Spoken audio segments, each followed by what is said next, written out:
Halo guys, apa kabar kalian semua? Semoga sehat aja ya. Perkenalkan, kita siswa-siswi SMK Santa Maria Malang kali ini sedang berkarya loh. Kita siswa-siswi Santa Maria melewati podcast karya kita ingin membagikan sebuah edukasi mengenai permasalahan ketahanan pangan di Indonesia, terutama di masa pandemi ini. Saat ini di dunia, terutama di Indonesia, sedang menghadapi pandemi yang sangat berdampak bagi kehidupan manusia. Salah satu yang dirasakan oleh beberapa negara ialah permasalahan ketahanan pangan. Kondisi pandemi yang tak kunjung berhenti, ditambah dengan perekonomian negara yang terus menurun, membuat ketahanan pangan di Indonesia menjadi terancam.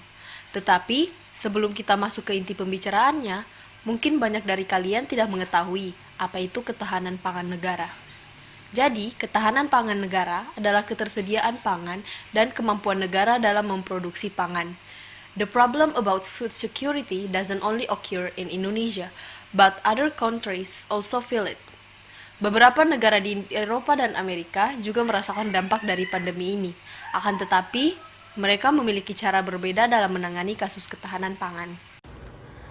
Beberapa negara di wilayah Eropa dan Amerika menggunakan cara rekayasa genetik untuk memproduksi pangan mereka.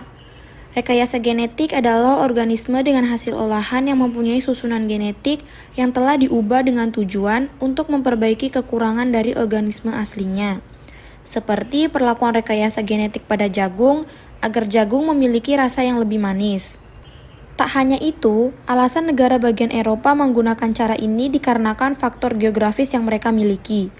Meskipun mereka dapat memenuhi pemberian nutrisi dan air untuk dapat bertumbuh dan berkembang pada tanaman, mereka tidak dapat memenuhi pemberian suhu, cahaya matahari, dan tanah yang subur agar tanaman dapat berkembang.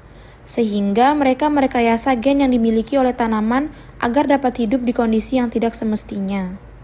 Tetapi teman-teman tahu nggak kalau Indonesia itu berbeda dalam menghadapi permasalahan ketahanan pangan?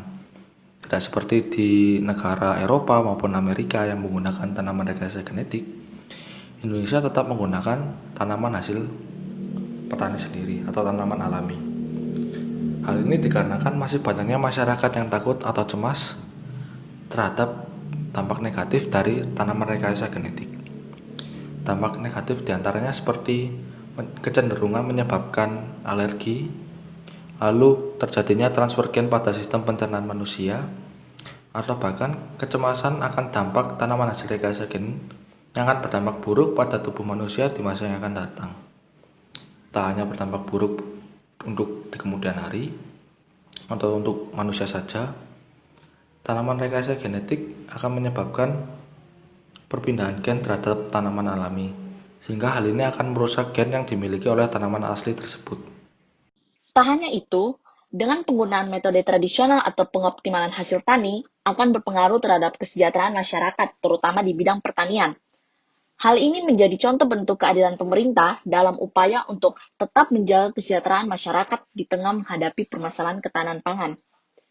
Tidak hanya nilai keadilan saja, masih banyak contoh nilai-nilai ajaran gereja yang dapat diupayakan, seperti yang dikatakan oleh Bapak Dapot Sinaga, yang mengatakan bahwa Dan kami lihat dalam perkembangan COVID ini, dalam hal ini pemerintah daerah sudah melakukan rasa keadilan, rasa ketahanan pangan yang sudah dirasakan oleh masyarakat.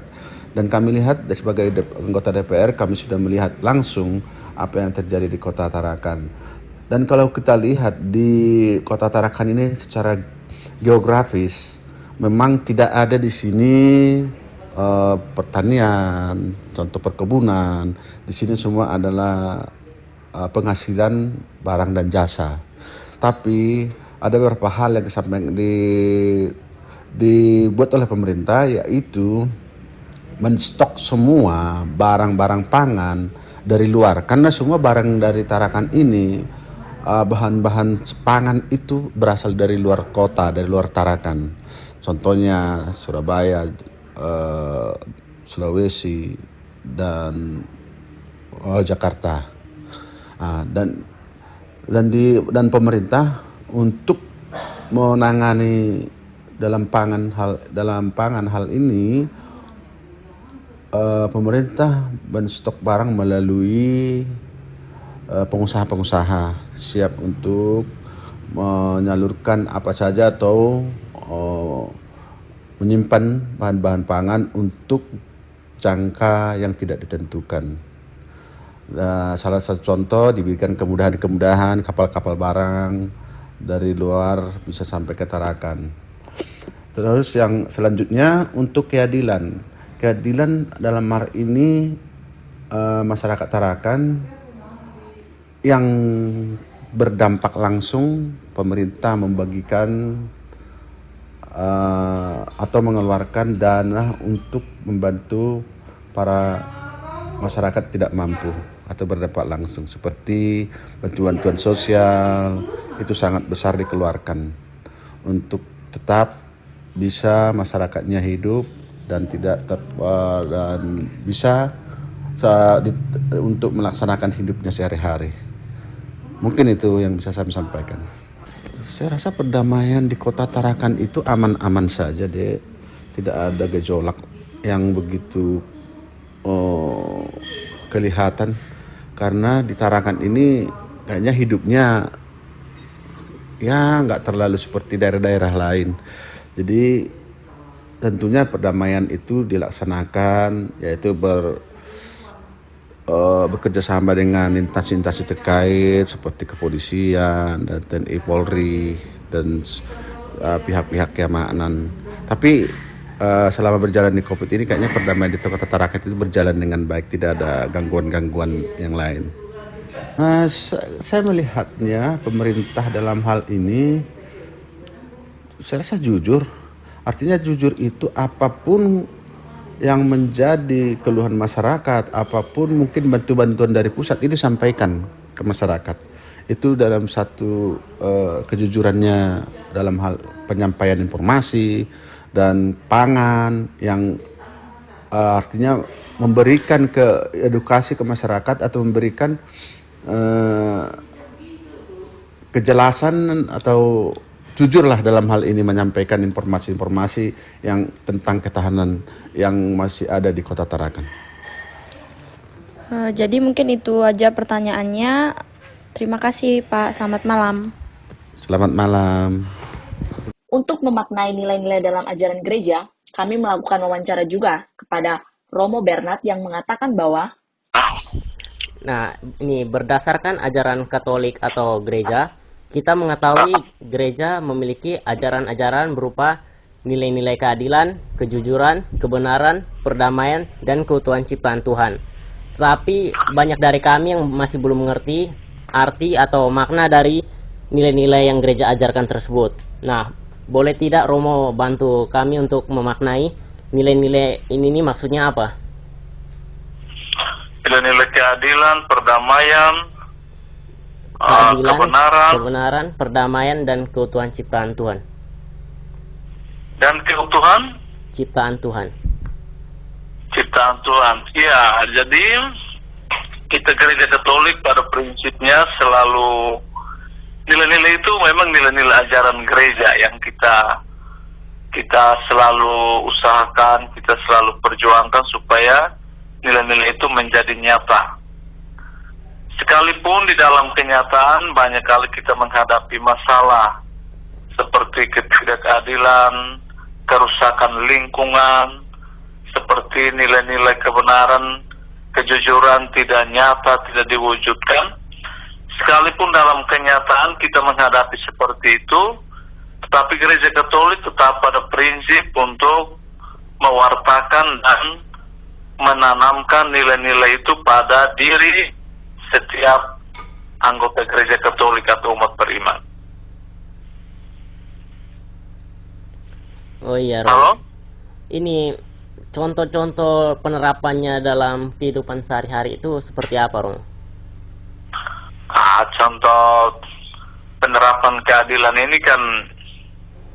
ini kan hal yang memang sulit kita ukur, tapi kita sendiri bila bisa menilai dalam di tengah masyarakat itu, kita bisa menilai umat kita sendiri sejauh mana dia berbuat adil, sejauh mana dia berbuat yang benar itu ada pada umat. Hanya sejauh mana mereka mau menghayati nilai-nilai itu. Diharapkan setiap umat Katolik menghayati nilai-nilai itu, memelihara keutuhan ciptaan, memelihara nilai keadilan, dan mewujudkan. Itu sangat diharapkan supaya setiap umat Katolik itu melakukan itu. Kalau mereka tidak tapi kadang-kadang kan mereka tidak melakukan itu. Iya, betul. Kadang-kadang umat Katolik, umat kita sendiri juga bertindak berlawanan dengan nilai-nilai itu. Bahkan kita katakan bahwa korupsi, gereja melarang, gereja kita tidak ajar kejujuran itu, tidak terlaksananya kejujuran itu. Kita ambil contoh konkret seperti korupsi. Itu kan bagian dari ketidakjujuran, ya. Iya, betul, Romo. Itu kan dilakukan oleh ini. Contoh konkret dari katakan keadilan. Ya, seringkali umat kita juga tidak melakukan yang itu, yang melakukan ketidakadilan. Lalu keutuhan ciptaan itu yang paling nyata sekarang. Kerusakan lingkungan itu kan kita tidak bertanggung jawab memelihara. Kita selalu merusak lingkungan, tidak memelihara, tidak memperbaikinya, tidak mau tanam kembali pohon. Itu bagian dari kelalaian kita dalam memelihara keutuhan ciptaan. Tapi perlu dilihat juga bahwa ada umat Katolik yang baik, yang jujur. Ada tidak semua melakukan, tapi di dalam situasi seperti apapun ada saja sedikit umat Katolik yang setia pada iman, seperti selalu memperjuangkan kebenaran. Ketika dia dalam pemerintahan, dia tidak mau korupsi, tidak terlibat di situ. Di dalam keluarga dia mau tetap setia, dia tetap jujur. Itu ada penerapan penghayatan itu ada pada diri setiap umat Katolik.